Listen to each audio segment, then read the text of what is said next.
Bismillahirrahmanirrahim. Assalamualaikum warahmatullahi wabarakatuh. Selamat datang di channel Kirana, channel kisah Rasul Nabi dan peradaban bersama Agus Mu'alif Rohadi. Sesi yang sebelumnya kita telah menyelesaikan episode Nabi Yakub dan Nabi Yusuf, sudah tuntas. Sekarang kita masuk pada episode selanjutnya, yaitu episode Nabi Syuaib, Nabi Musa, Nabi Harun. Kemudian ada risalah tauhid tertulis yang pertama, dan peristiwa besar yaitu Bani Israel pulang ke Baitul Maqdis dari Mesir, ya. Karena pada masa Nabi Yusuf mereka besar untuk pertama kali di Mesir setelah diborong oleh Nabi Yusuf untuk pindah ke Mesir. Dan sekarang pada masa Nabi Musa dan Nabi Harun mereka kembali lagi dibawa oleh Nabi Musa dan Harun kembali lagi ke Baitul Maqdis. Apa sebabnya? Nanti kita akan sampai pada sebab-sebab Nabi Musa dan Nabi Harun membawa Bani Israel pulang ke Baitul Maqdis. Kita ketahui bahwa Nabi Musa adalah menantu dari Nabi Syuaib. Oleh karena itu bisa kita perkirakan bahwa Nabi Syuaib lebih tua dari Nabi Musa, karena Nabi Syuaib adalah mertua Nabi Musa. Kapan perkiraan waktu dari masa Nabi Syuaib itu, dan di mana tempat kerasulan Nabi Syuaib? Dari Al-Quran kita mengetahui bahwa Nabi Musa, ya, ketika menerima wahyu pertama kali itu ketika Nabi Musa di Madian, ya, di lokasi Madian, di tempat yang di Al-Quran disebut dengan lembah tua. Jadi ketika habis menerima wahyu yang pertama kali itu, Nabi Musa juga diperintahkan untuk kembali ke Mesir untuk menolong Bani Israel dari penindasan Fir'aun pada masa itu. Siapa Fir'aun pada masa itu? Seringkali kita tidak mengidentifikasi secara persis siapa sebenarnya Fir'aun pada masa Nabi dan Rasul, ya. Padahal Fir'aun itu sudah ada sejak sebelum Nabi Ibrahim. Nah, mungkin pada masa lalu sulit diidentifikasi siapa sebenarnya Fir'aun pada masa Rasul tersebut, ya. Kalau sekarang dengan bantuan ilmu arkeologi dapat diidentifikasi Fir'aun siapa yang menjadi raja Mesir pada masa Rasul siapa, ya. Pada masa Nabi Ibrahim Fir'aunnya siapa? Pada Nabi Yusuf Fir'aunnya siapa saja? Kemudian pada saat Nabi Musa siapa Fir'aunnya? Kenapa kita mencari itu? Karena kita harus mencari kapan sebenarnya pengutusan Nabi Musa dan pengutusan Nabi Syuaib, ya. Kita ketahui juga di dalam Al-Quran disebutkan bahwa jasad Fir'aun itu setelah tenggelam di laut, ya, kemudian dimunculkan kembali sebelum meninggal, ya. Sehingga kemudian ketika mati Fir'aun itu jasadnya bisa diselamatkan, dan dalam Quran disebut penyelamatan Allah memunculkan kembali jenazah Fir'aun itu supaya dapat diambil lagi oleh tentara Fir'aun, dan itu menjadi pelajaran bagi umat sesudahnya. Artinya itu bisa menjadi titik untuk menentukan kapan sebenarnya siapa Fir'aun pada masa itu dan pada tahun berapa kejadiannya. Arkeologi telah menemukan bahwa satu-satunya jasad Fir'aun yang awalnya tenggelam dari laut itu siapa, itu sudah ditemukan, yang ditemukan oleh arkeolog dari Prancis, yaitu Maurice Bucaille ya, Maurice Bucaille. Bahkan karena menemukan jasad Fir'aun itu, mengenali mumi Fir'aun itu, Maurice Bucaille akhirnya menjadi seorang Muslim ya. Maurice Bucaille bisa mengidentifikasi mumi Fir'aun yang pernah tenggelam di laut dari mumi yang ternyata muminya itu mengandung garam ya. Muminya itu mengandung garam. Awalnya Maurice Bucaille itu bingung kok ada mumi Fir'aun yang yang muminya itu mengandung garam di sekujur tubuhnya, mulai rambut sampai kaki ya. Tapi itu adalah ceritanya Maurice Bucaille sendiri. Tapi yang penting adalah dapat ditemukan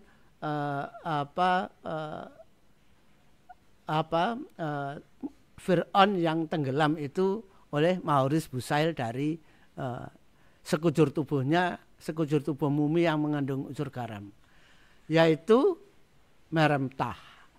Karena diketahui siapa Fir'aunnya, yaitu Meremtah, akhirnya diketahui tahun berapa itu ya.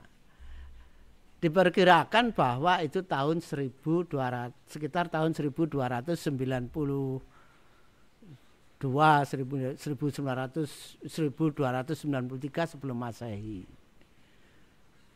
Itu adalah Fir'aun yang tenggelam ya. Namanya Meremtah. Itu memerintah sekitar ya, memerintah Mesir sekitar tahun 1292 sebelum Masehi. Kita ketahui juga dari kitab Kejadian ya, kitab Kejadian kita ketahui bahwa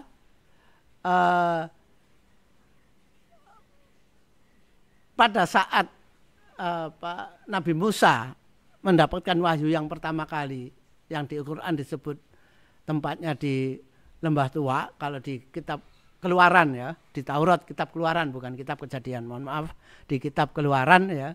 Dari kitab Keluaran diketahui bahwa setelah mendapatkan wahyu itu dan Nabi Musa diperintahkan oleh Allah untuk kembali ke Mesir, di kitab Keluaran juga diinformasikan pada saat pada saat Nabi Musa diperintahkan untuk kembali ke Mesir itu, Fir'aun yang akan membunuh Nabi Musa itu sudah meninggal dan diganti oleh Fir'aun yang baru. Diganti oleh Fir'aun yang baru. Artinya Nabi Musa itu hidup pada masa dua Fir'aun ya, pada masa dua Fir'aun, yaitu Fir'aun Meremtah ya, yang namanya Meremtah yang tenggelam di laut, dan ayahnya Meremtah yang dari arkeologi bisa dikenali bahwa ayahnya itu adalah Ramses II.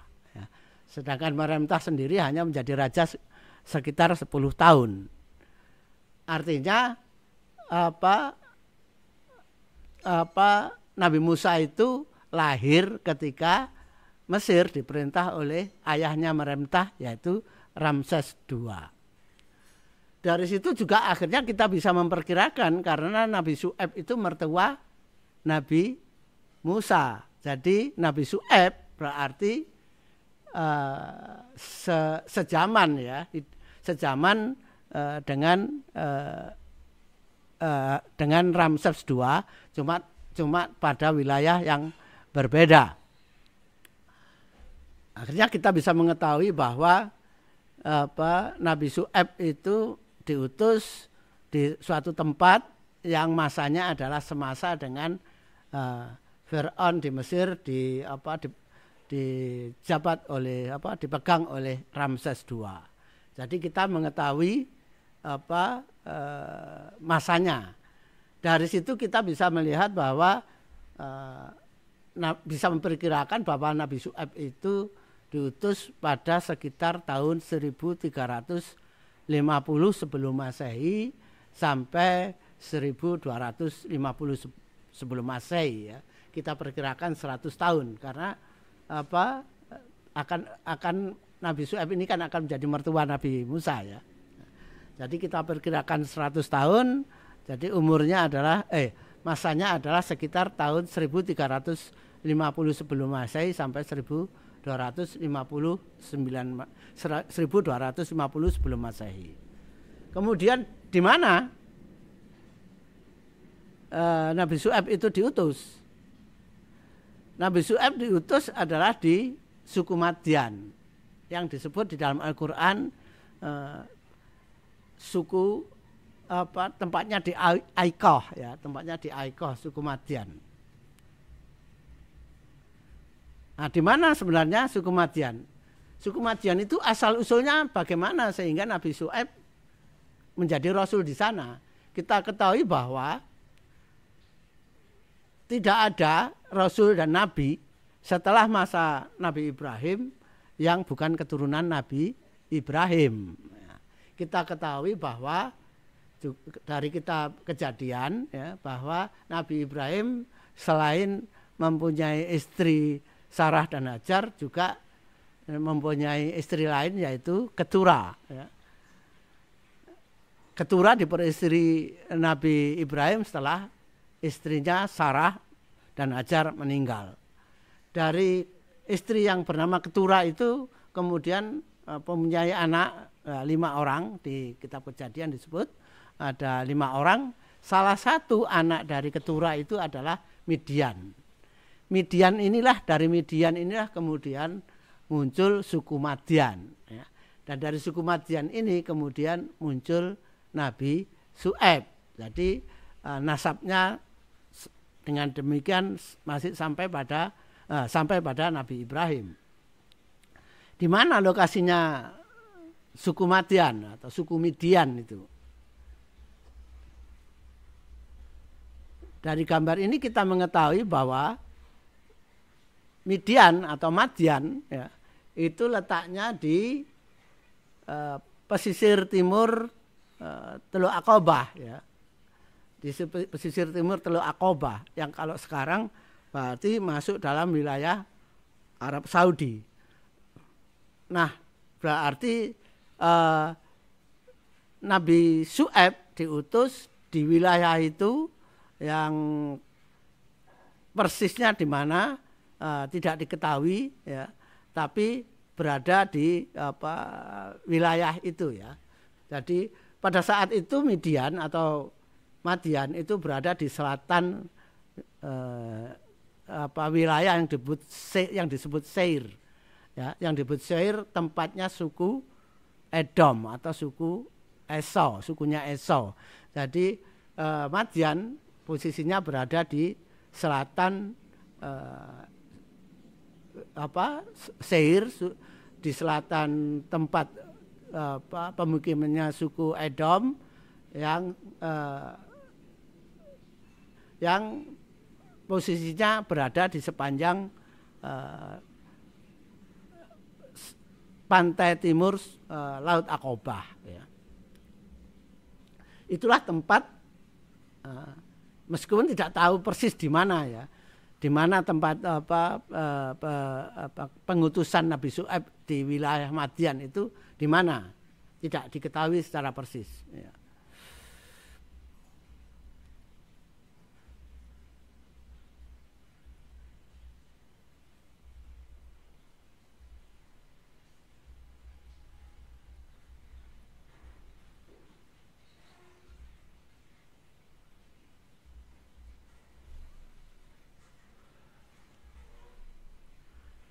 dari tahun pengutusan Nabi Syuaib kita ketahui bahwa jarak antara Nabi Yusuf dengan Nabi Musa atau Nabi Syuaib itu ya cukup jauh ya. Itu dari 1850-an sebelum Masehi. Kalau kita hitung gampangannya gitu ya, 1850 sebelum Masehi itu masanya Nabi Yusuf, kemudian masa Nabi Syuaib itu adalah 1350 sebelum Masehi.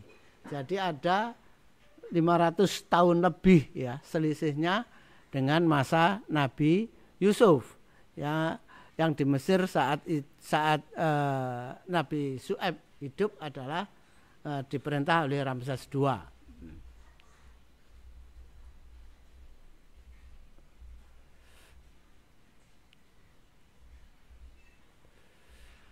Di Al-Quran ya, Quran surat Hud 84, Quran surat Al-Syu'ara 176 ya.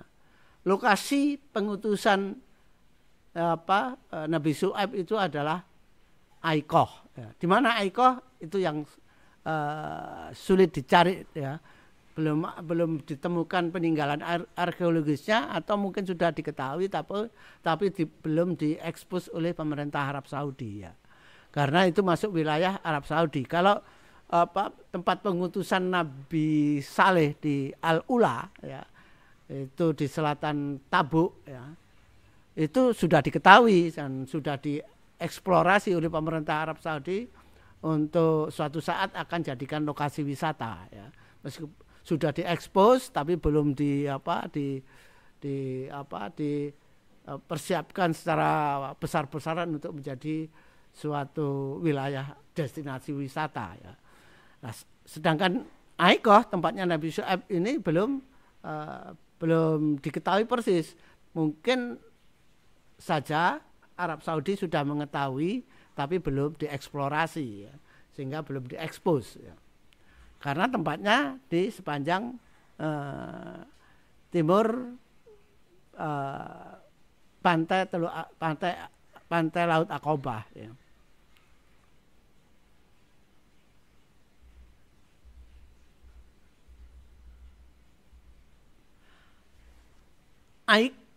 Aik mempunyai arti kumpulan pepohonan ya. Berarti pasti lokasinya itu di sekitar pantai timur Aqabah yang ada kumpulan pepohonan ya.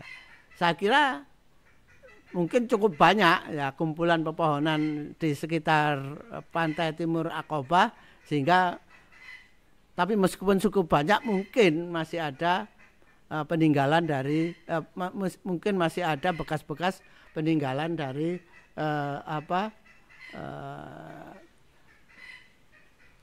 lokasinya Nabi Syuaib ya.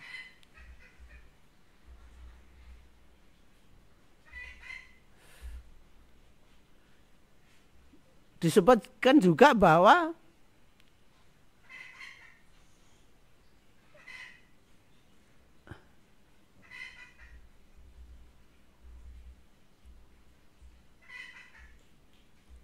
juga bahwa cara suku Aikoh dalam membuat rumah ya, yang ini juga bisa menjadi petunjuk bagaimana mencari lokasi suku Madian. Tapi petunjuk ini tidak jelas apakah ketika masih Nabi Syuaib ya, Nabi Syuaib itu di Aikoh, atau Nabi Syuaib sudah pindah dari Aikoh, karena Aikoh akhirnya nanti akan diazab oleh Allah ya. Lokasi tempat tinggal Nabi Syuaib itu juga dikenal dengan nama Al-Bada ya. Al-Bada itu kalau sekarang malah di dekat Seir. Jadi Al-Bada dengan demikian merupakan bisa diperkirakan sebagai tempat tinggal Nabi Syuaib setelah kaumnya diazab oleh Allah. Tapi pada saat Nabi Syuaib tinggal bersama kaumnya itu, yang pada kaumnya yang diazab Allah itu di mana, atau persisnya posisi Aikoh itu ada di mana, belum diketahui secara persis ya. Kalau Al-Bada sendiri sudah ada peninggalannya, yaitu ini adalah peninggalan suku Madian pada masa Nabi Syuaib di Al-Bada, yang lokasinya di dekat Seir. Jadi mungkin ini adalah tempat tinggal Nabi Syuaib setelah peristiwa kaumnya diazab oleh Allah.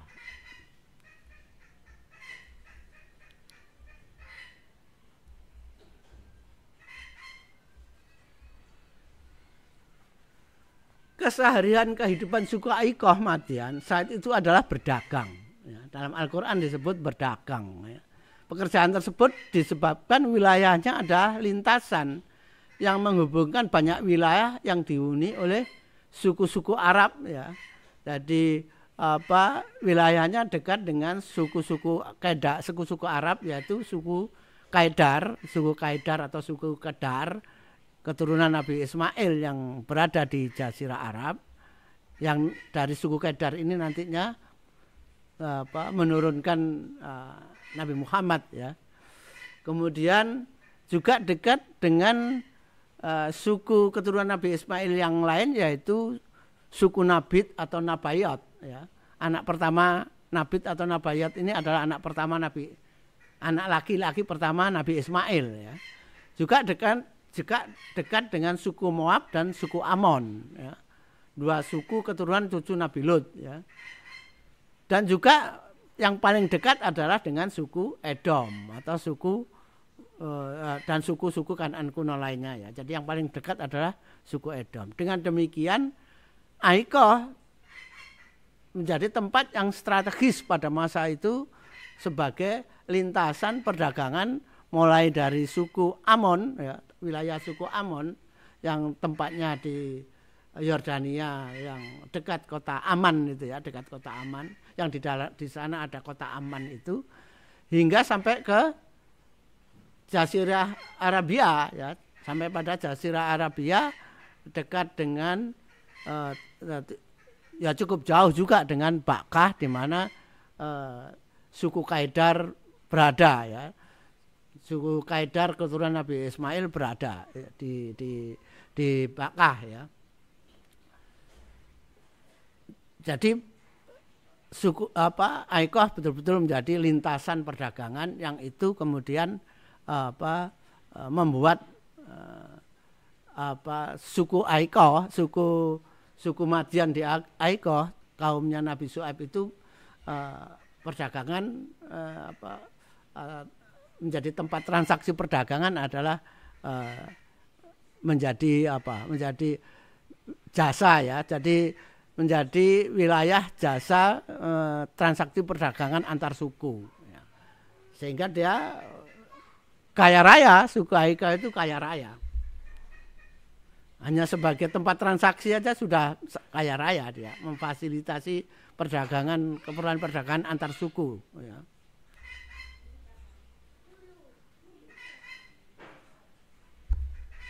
Namun kekayaannya itu diinformasikan oleh Al-Quran bahwa suku Aikoh itu mempunyai kebiasaan menipu para pelanggannya dengan mengurangi takaran atau timbangan sehingga merugikan orang lain yang bisa menimbulkan kerusakan. Dengan cara menipu dalam berdagang itu membuat kaum Madian menjadi orang yang kaya dan makmur. Itu diinformasikan pada Quran surat Hud 84 ya.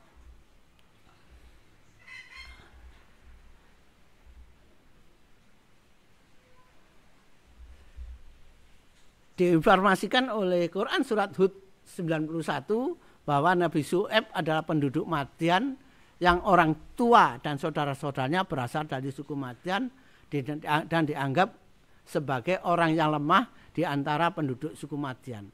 Artinya apa? Tadi sudah kita jelaskan bahwa Nabi Syuaib karena keturunan dari orang suku Madian, akhirnya kita ketahui bahwa Nabi Syuaib itu adalah keturunan Nabi Ibrahim dari Ketura, ya. Dan di Madian, di Aikoh, Nabi Syuaib itu termasuk orang yang lemah di antara penduduk suku Madian. Maksud lemah di sini adalah orang yang ekonominya pas-pasan atau kurang, ya, pas-pasan atau kurang, ya. Karena disebut orang lemah. Pengertian orang lemah bisa jadi juga di Madian itu terjadi gap, ya, gap antara yang kaya dan miskin, dan yang miskin disebut sebagai orang yang lemah. Artinya apa? Bahwa ada penindasan dari penduduk yang ekonominya kuat menindas pada penduduk yang ekonominya lemah. Oleh karena itu Nabi Syuaib diutus oleh Allah sebagai Rasul pada kaumnya untuk mengingatkan agar kaumnya menjadi orang yang bertakwa serta menyembah kepada Allah. Ya. Tidak berbuat curang dalam berdagang, ya, karena dengan curang itu dia mengambil hak orang lain tanpa sepengetahuan orang tersebut. Ya. Yang dilakukan dengan cara mengakali, mengurangi timbangan dan merugikan orang lain itu. Namun Al-Quran tidak menjelaskan bagaimana kisah Nabi Syuaib itu diangkat, ya, bagaimana prosesnya Nabi Syuaib itu diangkat menjadi seorang nabi. Nabi Syuaib mengingatkan bahwa perbuatan kaumnya tersebut bisa mengundang azab dari Allah. Itu bisa kita lihat pada Quran surat Asy-Syu'ara 177 sampai 186, Quran surat Hud 84 dan Quran surat Al-A'raf 85. Perlu diketahui bahwa kisah Nabi Syuaib ini secara tidak dikisahkan, ya, tidak dikisahkan di kitab Keluaran karena Nabi Syuaib ini bukan nabi-nabi dari jalur Nabi Yakub, ya, bukan jalur Bani Israel, ya. Sedang kitab-kitab yang ada itu adalah kitab-kitab untuk Bani Israel, sehingga logis kalau tidak ada rincian, meskipun ada sedikit, ya, ada sedikit informasi di kitab Keluaran tentang mertua Nabi Musa yang disebut Zitro. Hanya sedikit saja, ya, hanya sedikit saja, tapi tidak ada kisahnya Zitro menjadi rasul di kaumnya, ya. Hanya disebutkan bahwa Zitro itu sebagai imam, ya, sebagai imam kaumnya. Artinya dari kitab Keluaran itu informasi dari kitab Keluaran itu adalah Zitro atau Nabi Syuaib itu sudah boleh dikatakan sudah melewati masa kerusulan yang membuahkan azab bagi kaumnya. Jadi setelah kaumnya diazab, Nabi Syuaib atau Zitro itu pindah ke tempat lain. Nah, itulah yang baru diinformasikan oleh kitab Keluaran, ya. Karena terus kemudian Nabi Musa ke sana, ke tempatnya Zitro atau ke tempatnya Nabi Musa. Berarti itu masa kerasulan di Aikoh sudah selesai, ya. Dengan demikian kisah Nabi Syuaib itu 100% infonya dari Al-Quran, ya. Nabi Syuaib memberikan peringatan pada Quran surat Asy-Syu'ara 177 sampai 186, Quran surat Hud 84, Quran surat Al-A'raf 85, ya, mengingatkan kaumnya perbuatan kaumnya yang curang, menipu, mengambil hak orang lain, ya, tanpa sepengetahuan orang yang dimaksud, itu bisa mengundang azab Allah. Jadi riwayat Nabi Syuaib itu memberikan pengajaran bahwa mengambil hak orang, ya, secara tidak sah, ya, mengambil hak orang secara tidak sah itu bisa mengundang hukuman Allah, ya, mengundang azab Allah. Jadi penting, ya, penting sekali untuk diketahui jangan sampai kaum muslim berbuat yang perbuatannya itu kemudian mengambil hak orang lain secara tidak benar, ya. Secara tidak benar, menyalahi syariat, ya. Jangan sampai seperti itu, karena diberi contoh oleh Allah, yaitu apa yang terjadi pada kaumnya Nabi Syuaib di Aikoh, yang akhirnya nanti akan diazab oleh Allah. Jadi itu pengajaran yang paling penting dari kisah Nabi Syuaib, ya. Selain itu, kehidupan sehari-hari suku Aikoh adalah menyembah berhala, ya. Menyembah berhala, yang asal usul berhala itu dari nenek moyangnya yang tidak diketahui kapan suku Aikoh di Madian ini awalnya bagaimana menyembah berhala. Karena apa? Mereka adalah suku keturunan Nabi Ibrahim, yang pasti Nabi Ibrahim mengajarkan ajaran tauhid kepada mereka, kepada anak cucunya. Namun anak cucunya ini akhirnya pada masa sebelum Nabi Syuaib, pada masa yang cukup jauh, ya. Kalau kita hitung dari masa Nabi Ibrahim, berarti masa kerasulan Nabi Syuaib ini yang kita sebut tadi sekitar tahun 1350 sebelum Masehi, berarti hampir 1000 tahun, ya. Hampir 1000 tahun. Hampir 900 tahun jaraknya dengan Nabi Ibrahim. Jadi cukup panjang, dan oleh karena itu tidak diketahui kapan suku Aikoh keturunan Nabi Ibrahim dari keturunan ini kemudian melupakan ajaran tauhid Nabi Ibrahim dan kemudian menyembah berhala, ya, menyembah berhala yang tempat berhalanya itu ada di gerumbul pepohonan, ya. Aikoh itu gerumbul pepohonan. Jadi mereka meyakini bahwa Tuhan mereka, berhala mereka itu bersemayamnya adalah di gerumbul pepohonan. Oleh karena itu ketika Nabi Syuaib menawarkan atau mengatakan bahwa berhala itu bukan Tuhan yang sebenarnya, dan kemudian menyampaikan bahwa Tuhan yang sebenarnya, Tuhan Ibrahim, Tuhan nenek moyang mereka yang sebenarnya adalah Allah. Namun karena mungkin jarak waktunya sangat panjang, ya, pertama kali nenek moyang mereka menyembah berhala sampai pada masa Nabi Syuaib itu waktunya sangat panjang. Tentu mereka tidak mengenal, ya, mereka tidak mengenal siapa Allah, apalagi Nabi Syuaib tidak bisa menjelaskan wujudnya Allah itu bagaimana, yang mereka perbandingkan dengan wujud berhala mereka. Jadi mereka menyembah Tuhan yang nampak, yaitu berhala, ya. Sedangkan Allah tidak kelihatan wujudnya, sehingga mereka menyangkal bahwa itu bisa disebut sebagai Tuhan mereka, ya. Tuhannya Nabi Ibrahim, Tuhan nenek moyang mereka, Tuhannya Nabi Ibrahim, ya. Itulah yang terjadi pada Aikoh. Jadi mereka menyembah berhala, ketika diingatkan bahwa Tuhan nenek moyang mereka yang sebenarnya, yaitu Nabi Ibrahim, adalah Allah, mereka tidak menerima, ya, tidak menerima penjelasan dari Nabi Syuaib. Meskipun Nabi Syuaib mengatakan bahwa, memperingatkan bahwa mereka akan diazab karena Allah sangat murka dengan perbuatan kaum Madian yang merusak, menipu, merugikan orang lain. Selain itu mereka juga menyembah berhala. Itu semua perbuatan yang akan mengundang azab Allah yang dapat mematikan dan memusnahkan mereka. Namun mereka tidak menerima. Apalagi Nabi Syuaib sejak awal tadi kita sebut bahwa dia berasal dari orang yang lemah, ya, orang yang lemah di kalangan penduduk Aikoh, ya. Mereka hanya menuduh Nabi Syuaib mengatakan itu sebagai alasan untuk meminta-minta kepada mereka karena kemiskinan yang kemiskinan Nabi Syuaib, ya. Sehingga mengatakan itu hanya sebagai alasan untuk meminta-minta.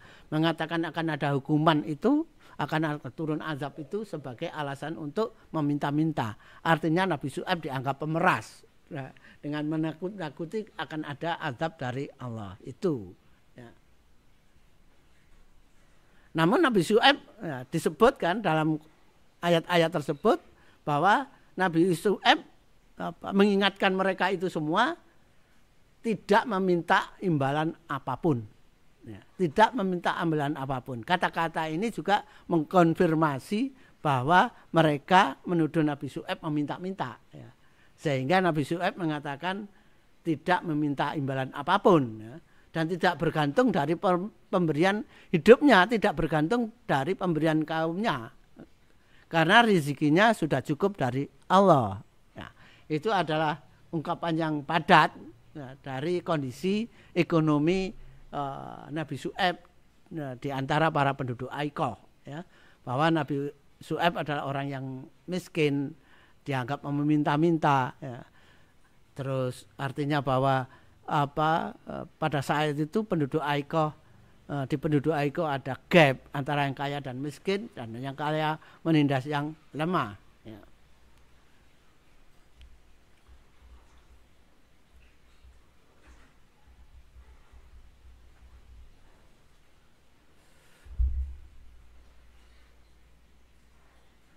Quran surat Hud 87 juga menginformasikan hal yang serupa. Ya. Diinformasikan bahwa Nabi Syuaib mengingatkan mereka agar mereka bahwa Nabi Syuaib melarang mereka dan melarang kaumnya untuk mengelola harta menurut cara mereka yang mengikuti cara nenek moyang mereka. Jadi dari Quran surat Hud 87 ini juga diketahui bahwa cara berdagang dengan menipu itu berjalan sudah cukup lama, ya. Sehingga itu dianggap sebagai mata pencarian yang dibenarkan oleh Tuhan mereka, oleh berhala mereka. Ya. Jadi itulah ajaran mereka. Jadi Quran surat Hud 87 itu menunjukkan bahwa kehidupan menipu, ya, kehidupan menipu terus mengambil hak orang lain, hak orang lain secara tidak sah. Itu adalah ajaran dari berhala mereka, karena ini berjalan telah bertahun-tahun, telah puluhan tahun, bahkan mungkin ratusan tahun, sehingga itu dianggap sebagai suatu ajaran yang berasal dari berhala yang mereka sembah. Itu adalah informasi dari Quran surat Hud Quran surat Hud 87 yang itu membuat Nabi Syuaib sulit sekali untuk bisa memperikatkan kaumnya agar meninggalkan cara-cara berdagang yang menipu dan mencurangi itu.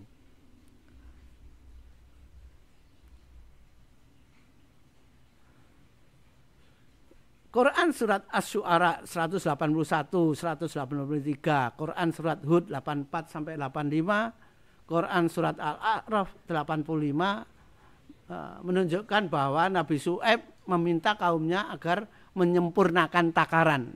Ya, menyempurnakan takaran itu artinya yang benar, takaran timbangannya itu harus benar, harus sesuai, betul-betul sesuai ya dengan dalam transaksi itu ya. Jadi tidak mengurangi takaran ya, dan tidak merugikan orang lain ya. Karena lebih jauh dari itu, cara-cara seperti ini adalah cara-cara yang merusak keadilan dalam kehidupan manusia juga ya.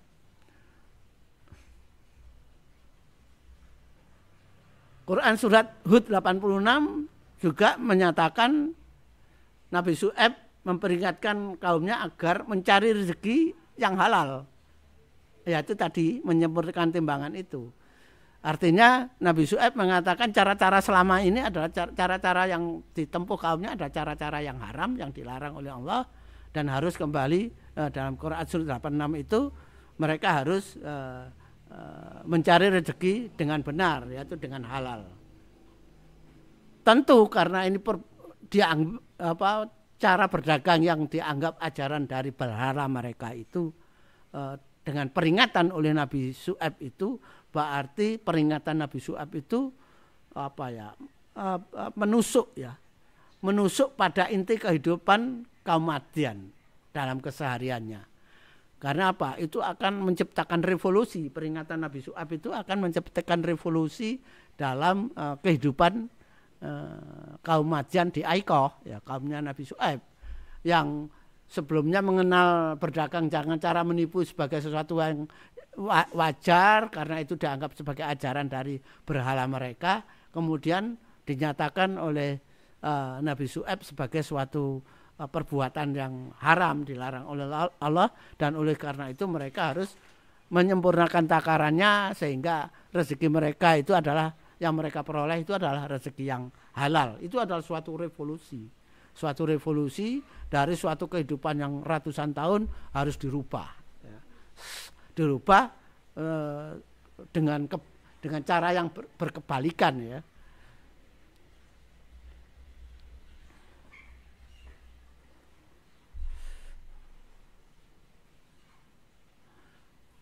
Tentu kaum Nabi Syuaib itu, kaum Madian di Aikoh itu menganggap Al-Quran menyebutnya Nabi Syuaib adalah orang yang telah kena sihir, ya. Dan menganggap Nabi Syuaib pendusta. Nah, ini juga penting, ya.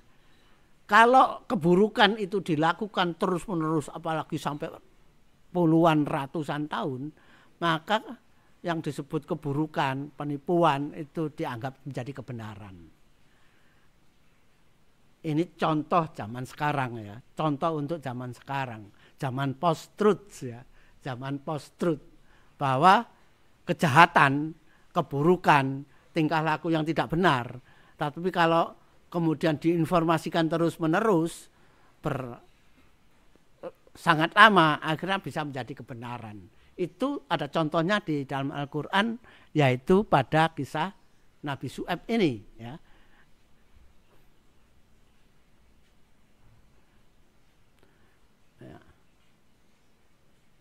Bahkan yang mengatakan yang benar, ya, yang Nabi Syuaib ini kan mengatakan yang benar, ya.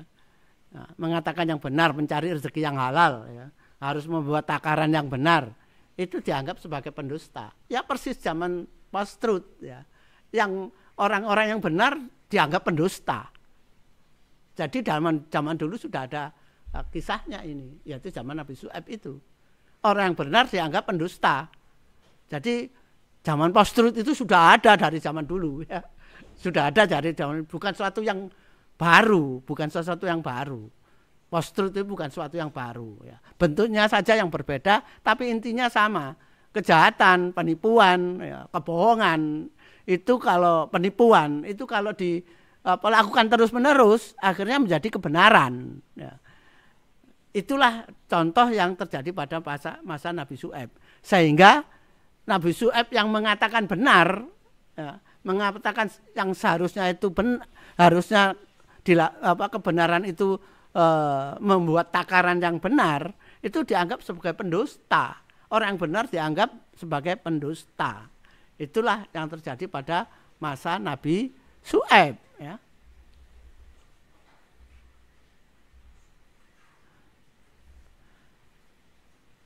Semakin lama, ya, semakin lama peringatan Nabi Syuaib ini menjadi seperti menyakiti, ya, menyakiti penduduk Aikoh, ya.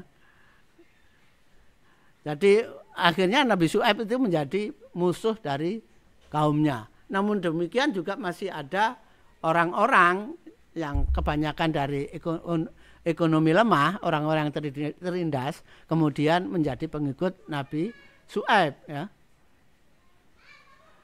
Quran surat Al-A'raf 86 sampai 90 menyebutkan akhirnya kaum Madian ini menakut-nakuti Nabi Syuaib dan para pengikutnya. Mengancam, ya. Mengancam, menakut-nakuti menakuti Nabi Syuaib dan kaumnya. Itu pada Quran surat Al-A'raf 86-90. Jadi mereka sudah betul-betul merasa risih, ya, dengan peringatan-peringatan Nabi Syuaib itu. Mereka juga berpikir jika Nabi Syuaib menginformasikan perbuatan mereka, mungkin, ya, mereka menganggap Nabi Syuaib juga sebagai ancaman, karena kalau Nabi Syuaib menginformasikan perbuatan mereka pada suku langganan mereka, ya, kaum pedagang dari suku-suku lain, mereka bisa diperangi oleh suku-suku yang lain. Oleh karena itu, sebelum itu dilakukan oleh Nabi Syu'aib, kemudian suku Aikoh, kaumnya Nabi Syu'aib ini kemudian menakut-nakuti Nabi Syu'aib, ya. Menakut-nakuti bahkan mengancam untuk membunuh Nabi Syu'aib, ya.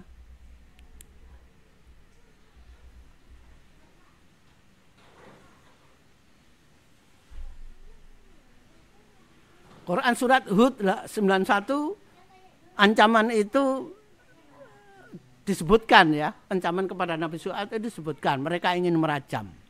Mereka akan merajam Nabi Syu'aib. Merajam itu adalah membunuh dengan dilempari batu kalau pada masa itu. Jadi diikat hidup-hidup, dilempari batu sampai mati. Itulah merajam pada masa itu, ya.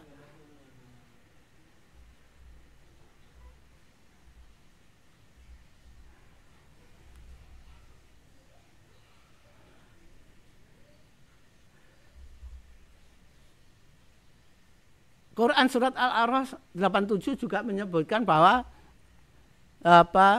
kaum Madyan di Aikoh akhirnya juga mengancam bukannya Nabi Syu'aib tapi juga mengancam pengikut Nabi Syu'aib, yaitu kaum yang beriman di Aikoh, ya.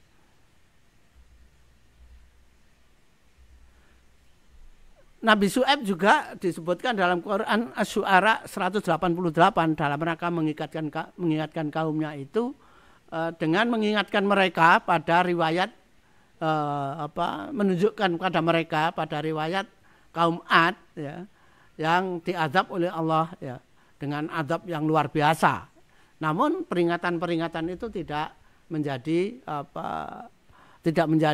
sesuatu yang diperhatikan oleh kaumnya, ya. Karena tidak mampu lagi mengingatkan itu, kemudian Nabi Syu'aib berdoa kepada Allah agar membuat ketetapan pada kaumnya, yaitu ini di Quran surat Al-A'raf 89, ya. Akhirnya doa Nabi Syu'aib ini dikabulkan oleh Allah, ya. Namun dalam Quran surat Al-A'raf 93 disebutkan Allah lebih dahulu menyelamatkan Nabi Syu'aib dan kaumnya, ya, menyelamatkan atau menghijrahkan Nabi Syu'aib dan kaumnya dari wilayah Aikoh. Kemudian setelah Nabi Syu'aib dan kaumnya yang beriman sudah jauh dari tempatnya, Allah kemudian menurunkan azab pada kaum Madyan di Aikoh, ya, yaitu dengan gempa, ya.